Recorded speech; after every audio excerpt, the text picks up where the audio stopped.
it's a flash in the pan, and then you regret it.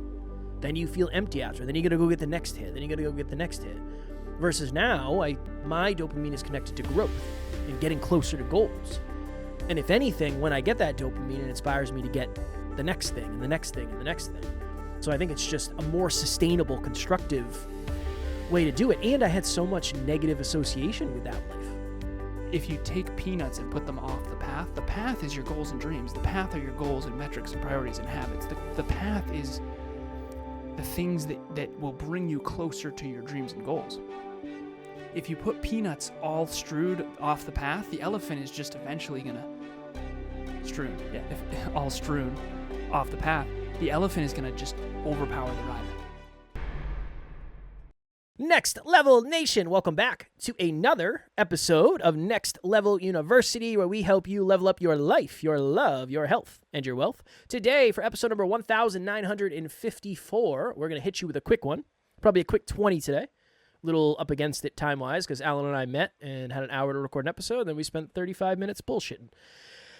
Today, we are talking about... Excuse me. Yes.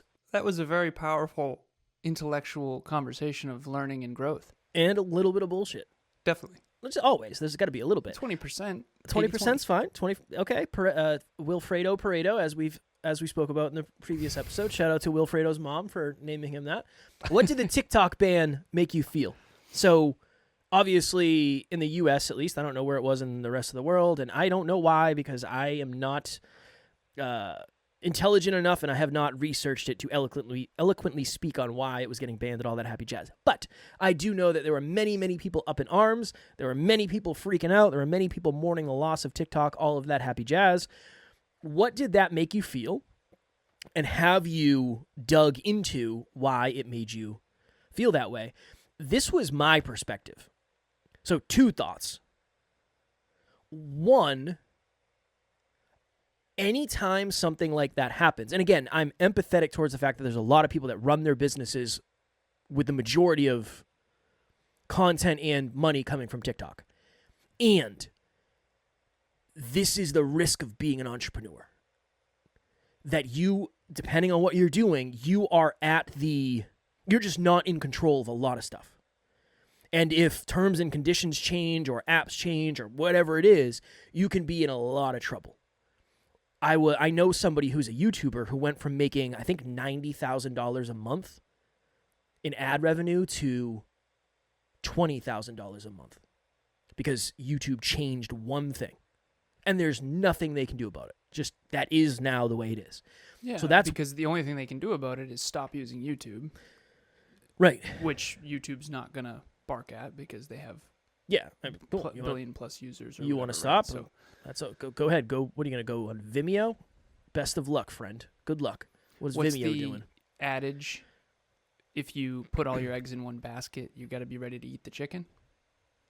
I don't know. Something like that.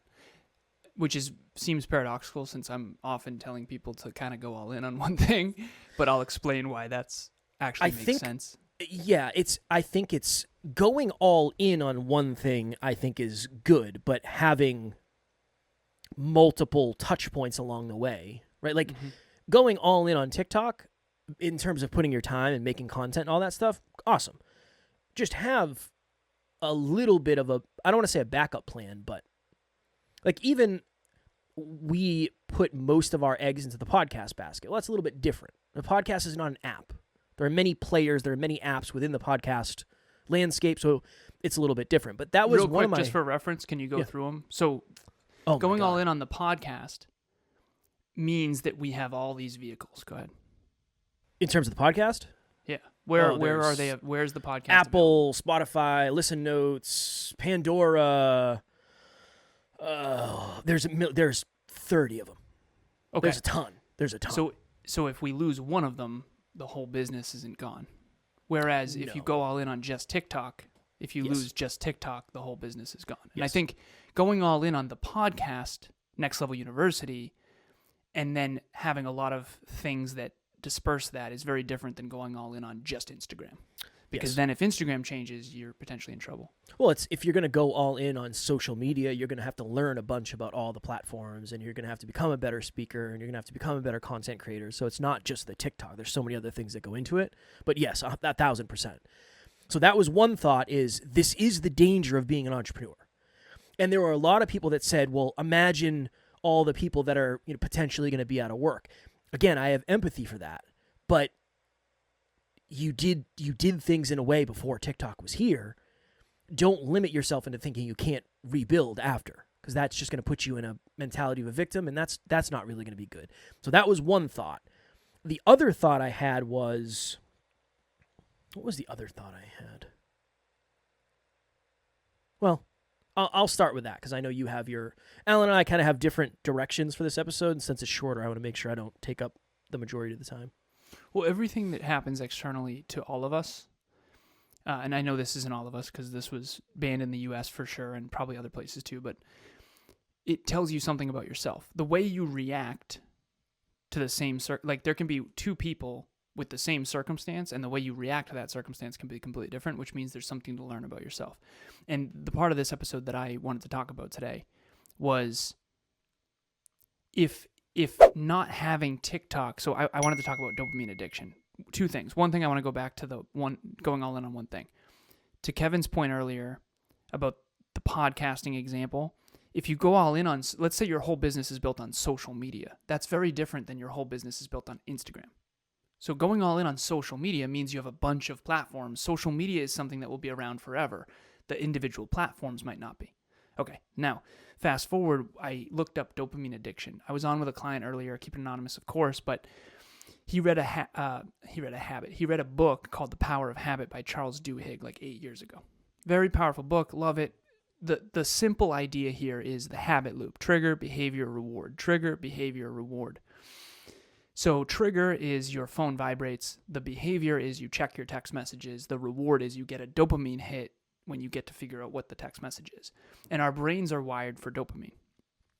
So, trigger warning here, but the drug cocaine is known to really amp up your dopamine production. And that's why there's a huge crash. It's amphetamines. So, essentially, dopamine is as addictive. There's a book called The Molecule of More that goes into this. But ultimately, dopamine addiction, I chat GPT'd it, as Kev says. I'm a big fan. Alan has become obsessed with ChatGPT. It is what it is. In a good way. I'm learning so much. It's like the best. It's like an encyclopedia that chooses the exact passage from all the different books that puts it all in one. It's awesome. Okay, dopamine addiction, often referred to as dopamine dependency or dopamine-driven behavior, isn't a clinical diagnosis, but rather a concept describing how individuals can become dependent on activities that provide frequent dopamine spikes. Dopamine is a neurotransmitter associated with pleasure, motivation, and reward, and modern lifestyles, especially with technology and instant gratification, can lead to an over-reliance on dopamine-driven behaviors. So, some common dopamine addictions are technology and social media, gaming, video games. That's why I have to steer clear, because I do get addicted. I was in the past for sure. Halo 2, StarCraft 2, shout out. All right, food, highly processed sugary or fatty foods, salt, sugar, fat, compulsive eating patterns, shopping, impulse buying, Amazon. Gambling, the anticipation of winning triggers significant dopamine releases. I used to play blackjack. Pornography, overuse can lead to dependency and desensitization to real-life experiences. Work/productivity, the pursuit of achievement and checking off tasks can become addictive. I've definitely become addicted to productivity. Now, the idea here is dopamine's not a problem. It's how you're getting your dopamine. So, real quick, if you were to watch your favorite Netflix show, you get dopamine hits when the characters go through things. In real life, if you are achieving in your business or in your life or in fitness or going to the gym, you get dopamine as a reward for a great 20 minutes on the Stairmaster, or dopamine as a reward after making love with your partner. See, those are constructive things that actually build toward a meaningful life, whereas pornography or video games, you leave the virtual world and you're still the same. You didn't actually grow, you didn't learn, you didn't develop any skills. So dopamine is, from a neurobiological perspective, trigger, behavior, reward. It's supposed to be an achievement drug that our brain gives itself to say, hey, great job. But unfortunately, in the 21st century, we're getting it from TikTok or all these other things that aren't actually helping us grow and achieve and become more. So Kevin is 35, I'm 36. We're Next Level U, pun intended. I'm Alan version 3.6, Kevin version 3.5. If Kevin version 2.5, if he didn't achieve anything and got his dopamine only from Netflix or other things, he wouldn't be this amazing Kevin version 3.5. You'd just be the same exact person, just doing this sort of mental masturbation, so to speak. I did a lot of mental and physical masturbation to porn when I was addicted to it, for sure, unfortunately. From that frame, not to interrupt you, but no, you're good. You were a dopamine addiction. You had a dopamine addiction. 100%. That's what that was. Okay, and then there's something called dopamine deprivation, where if you go a week, some people go extreme with this, and I'm not saying to do this, but some people will go in a dark room for literally a week to eliminate, because any drug that you take, you get resistance to it. Caffeine, for example. 100 milligrams doesn't do it anymore, so I got to do 150. Okay, 150 doesn't do it anymore. Now I need 200. Okay, 250. Okay, 300, 350. And then eventually I do a deload, and I'll start going back down to try to get my tolerance down, because your body develops a tolerance for things. Yeah. So for you, Kev, you had a dopamine addiction, and you have transformed yourself in a way where most of your dopamine, not all, comes from constructive pursuits. How did you do that? I set massive goals that I could never accomplish. That was pretty much it. Next Level Nation, what is happening? If you've thought to yourself, I want to try coaching, but you don't really know where to start, group coaching would be a wonderful place for you. That's really why we created it in the first place. We start a new round every 90 days. So if you're hearing this, go to the website, nextleveluniverse.com, and we have the landing page where you can actually hold your spot right now. Even if there's a group going on right now, you can still lock your spot for the next one. The biggest thing that we've seen is as we get closer and closer to the date, unfortunately, some people end up missing. The group fills up and they can't do it, and then they end up regretting that. So please head over to the website. The link will be in the show notes, and we would love to see you there. Well, I don't feel good when I just watch stuff all day. Again, Saturday's different, UFC, but like this is a good example is I watch UFC Saturday, but I worked until 5. UFC came on at 6. I worked. I wrote a song, so I worked from 6 a.m. until 6 p.m. and then I watched UFC, and it felt really good to watch. And I didn't even watch all of it. I watched it until 10 or 11, and then I fell asleep. It was a great day. So I think it's understanding that the example I always use is I think the stuff that gives you quick hits of dopamine, like, again, I like Netflix. I'm not talking bad about Netflix, but Netflix, porn, drugs, whatever it is. It's a very hot fire, but it doesn't burn for very long. And I think that's the best way to explain it is it's empty. It's like it's a flash in the pan, and then you regret it. Then you feel empty after. Then you got to go get the next hit. Then you got to go get the next hit. Versus now, my dopamine is connected to growth and getting closer to goals. And if anything, when I get that dopamine, it inspires me to get the next thing and the next thing and the next thing. So I think it's just a more sustainable, constructive way to do it. And I had so much negative association with that life.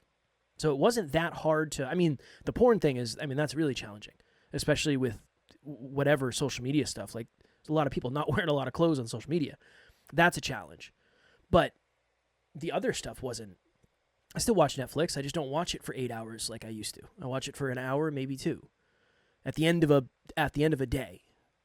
I think it's just drastically different. So I think it's just the percentage of, okay, when I used to do my job, I would grind my face off for, let's say it was 70% of the time, and then for 30% of the time, I was just shut off, dopamine-seeking, completely unconscious behavior. Now, I think it's different. What did we say, 85-15? But even now, like, my dopamine-seeking is way more conscious. Like, I watch certain shows for certain reasons. And one of my favorite shows is Billions. Billions is a show all about business. So I'm learning. I learned a lot from watching Billions.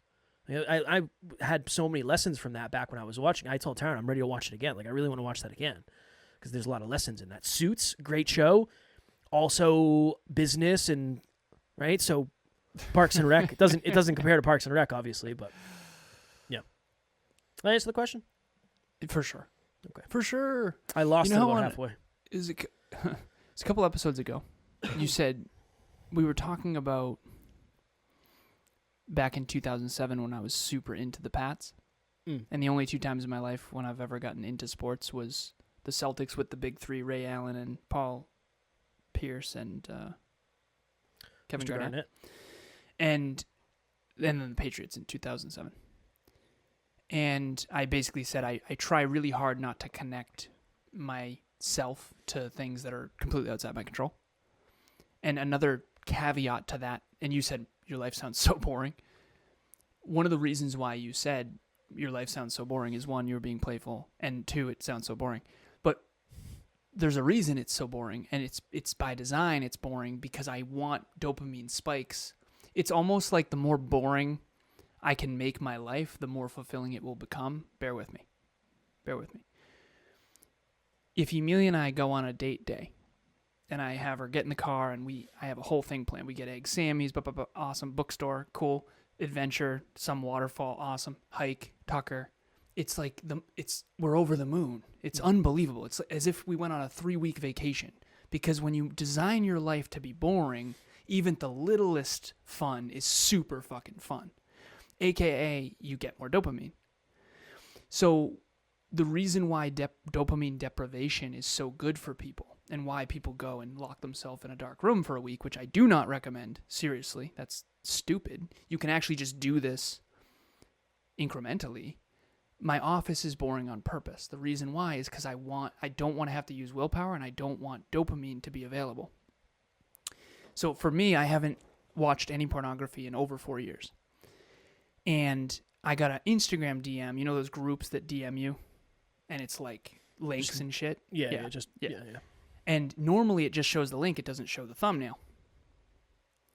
I got one yesterday or 2 days ago that showed the thumbnail. And it was just a guy and a girl and doing their thing. It was a good looking photo. Making love? Yeah, if that's what you want to call it. And I had a moment of no. Done, delete, block, gone. And I'm cleaning up everything. I mean, I'm literally just blocking. I block people regularly. Now, the reason why is because I don't want triggers in my environment that are not good for my life.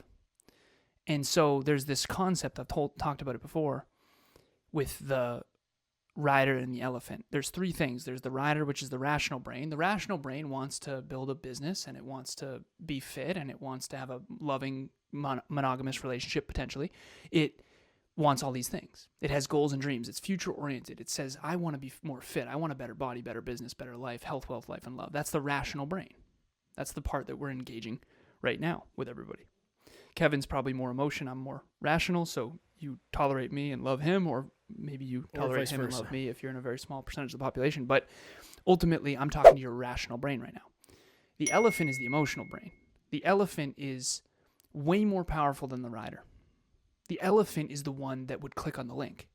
Luckily, my rider was powerful enough to say, do not fucking click on that link. Do not. You are not going to break a 4-year streak because some random person on the internet decided to send you something. They got you. They didn't get me. They almost got you. They almost got me. That's why they do it, by the way. But the point is that if you take peanuts and put them off the path is your goals and dreams. The path are your goals and metrics and priorities and habits. The path is the things that will bring you closer to your dreams and goals. If you put peanuts all strewed off the path, the elephant is just eventually going to... Strewn. Yeah, if all strewn off the path, the elephant is going to just overpower the rider. And Kev, back when I first met you, your elephant would totally take over. For sure. And now the rider actually gets to design the path, which is your PPT, which I got a new client named Mark. You brought him to me. And I showed him your PPT, and I said, listen, before I show you this, I want to show you where Kevin started. Kevin started with 5 habits and didn't even want to do that. let me show you him now. And I don't think you were in there at the time. I was like, he's probably in there now. I got to stop saying that. You weren't in there. But I showed it, and it was 12 metrics and, I don't know, 18 habits or whatever. And it's wild. You track a lot of things. That's the path. And if anyone out there wants to achieve their goals and dreams, you're going to have to trust the rider to design the path. Otherwise, the elephant will overpower you. We've all been there where we did something we didn't want to do, whether it was pornography or Netflix or drinking or drugs or whatever it is. There's no human on planet Earth that doesn't deal with this. The question is, are you designing an environment that is, like, if you have a McDonald's right next door, I mean, you're going to get a Big Mac most likely. If you're anything like me, you're going to, right? Mine's not even next door, and I'll still have one of those every now and then. So the point is just design your environment for success, and that's what I did with my client earlier. So shout out to you. And he said, let's just design the environment, because he lives with his family. They have a triple-decker, and it's a really nice place, but he needs to design his own space to make sure that, because he has a little nephew, and the little nephew, video games and all that stuff, cookies, snacks, whatever. So I remember one time your wife, Taryn, gave me all the snacks because she just wanted to get them out of the house, which I'm a huge fan of if she wants to do it again. We don't have as many snacks now, which is good. This is the hard thing. They're, again, not really, but proverbially, is that the word? There is a McDonald's on every corner right next to your house now, because you can gamble on your phone depending on where you live. I think about it all the time. Every time I see a DraftKings commercial, it's like, if you have a gambling addiction, that's a trigger right there. Boom, trigger. Even the logo itself becomes a trigger. Yeah. So now is the time to be more disciplined. When there's more opportunity, discipline is required at a higher level. And my thought on this was, if you are somebody who was freaking out over it going away because it was going to hurt your business or your brand or your dream chasing, maybe it's time to diversify a little bit. Alan's was, were you freaking out because you're addicted to TikTok? And that's where you get the majority of your dopamine. And if that's gone, you feel like you're not whole and you feel empty. That's a deeper conversation. That was Alan's point. Why are you smiling? I know I got to jump in a sec, but I want to share this because I think I think you'll enjoy this a lot. So did you know, I just chat GPT'd this, what colors trigger hunger? Red, yellow, and orange. Yeah. Red, yellow, and orange. Remember Robert McDonald? Ronald McDonald. Ronald. Dude, you know I don't know. That's yes, my red, yellow, white. And orange. No, he didn't have orange, did he? I don't know. Pull up a picture of Ronald. He had McDonald. red. I know he had red. My man Robert. Red, white, and yellow. But that's the yellow logo. I can't talk.